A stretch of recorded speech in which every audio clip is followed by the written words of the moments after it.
Assalamualaikum warahmatullahi wabarakatuh. Perkenalkan, nama saya Moses Rifan Ardiansyah Syamsuddin dengan Stanbook 225790001. Di video kali ini saya akan mempresentasikan materi saya yang berjudul Tantangan dan Peluang Implementasi Ekonomi Sosialis di Negara-Negara Berkembang, Mencari Solusi yang Tepat dan Kontekstual.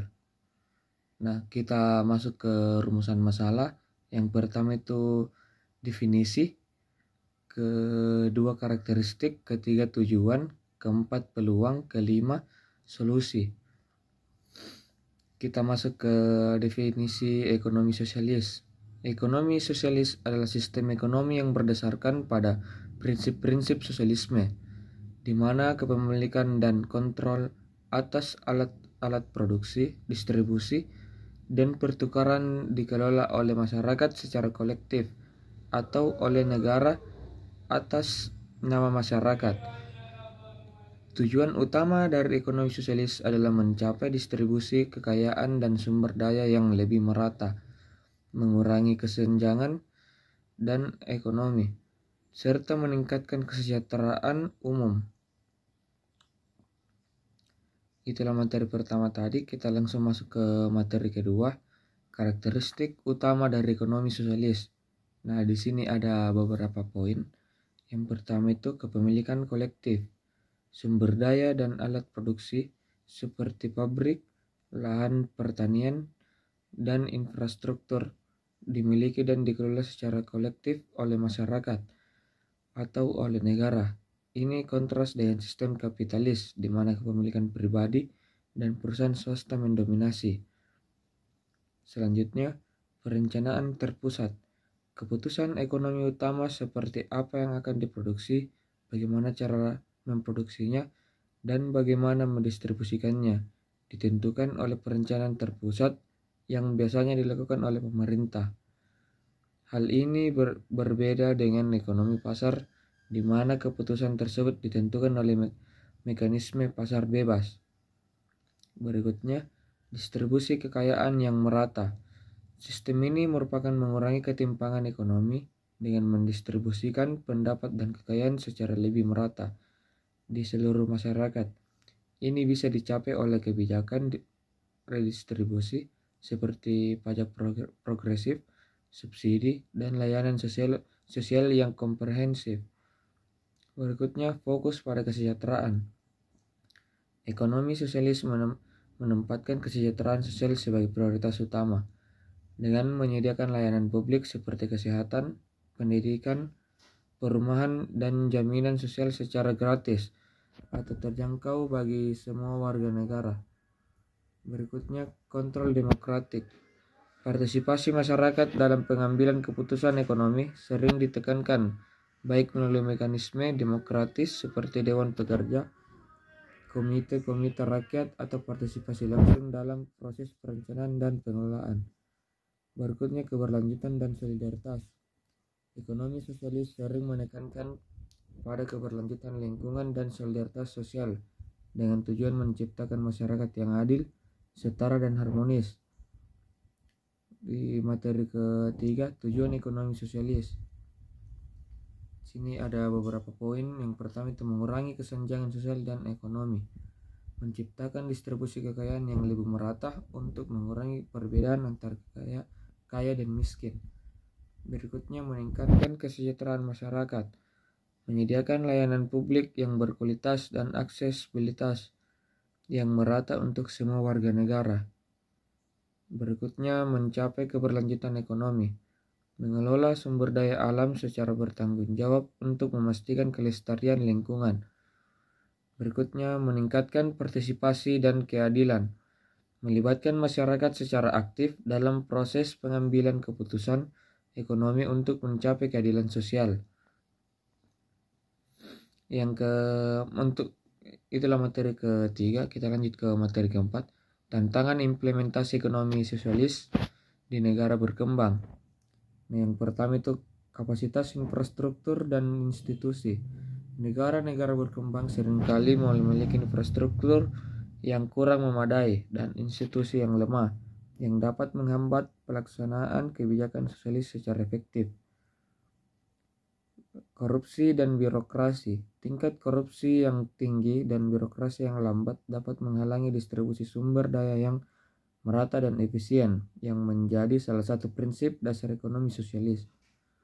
Berikutnya ketergantungan pada bantuan asing. Banyaknya negara berkembang bergantung pada bantuan asing yang seringkali disertai dengan syarat-syarat yang tidak sejalan dengan prinsip ekonomi sosialis.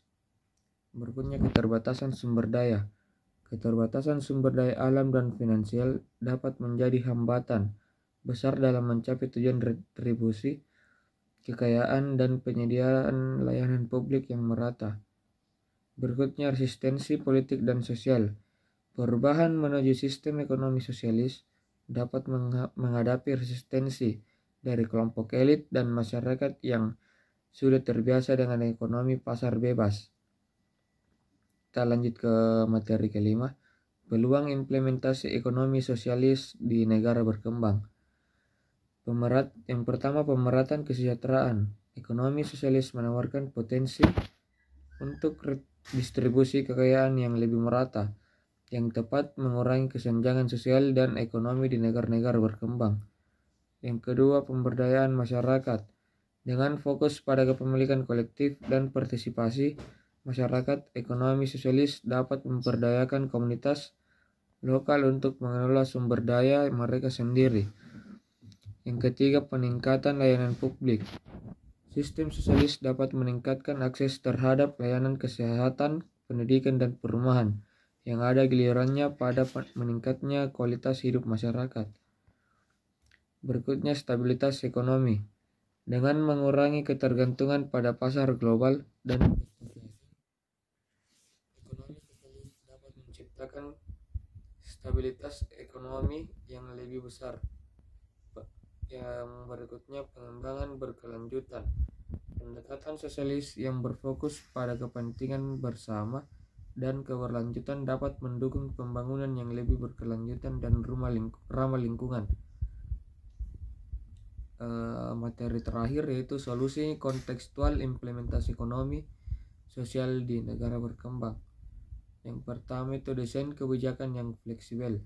Kebijakan harus dirancang untuk menyesuaikan dengan kondisi spesifik masing-masing negara, termasuk mempertimbangkan struktur ekonomi, sosial, dan politik yang ada.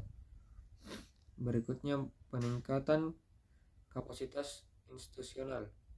Membangun kapasitas institusional yang kuat dan transparan untuk mengelola dan mengawasi implementasi kebijakan sosialis. Berikutnya, pemberantasan korupsi. Mengharapkan langkah-langkah yang efektif untuk memberantas korupsi dan memperkuat akuntabilitas dalam pemerintahan. Berikutnya, keterlibatan masyarakat.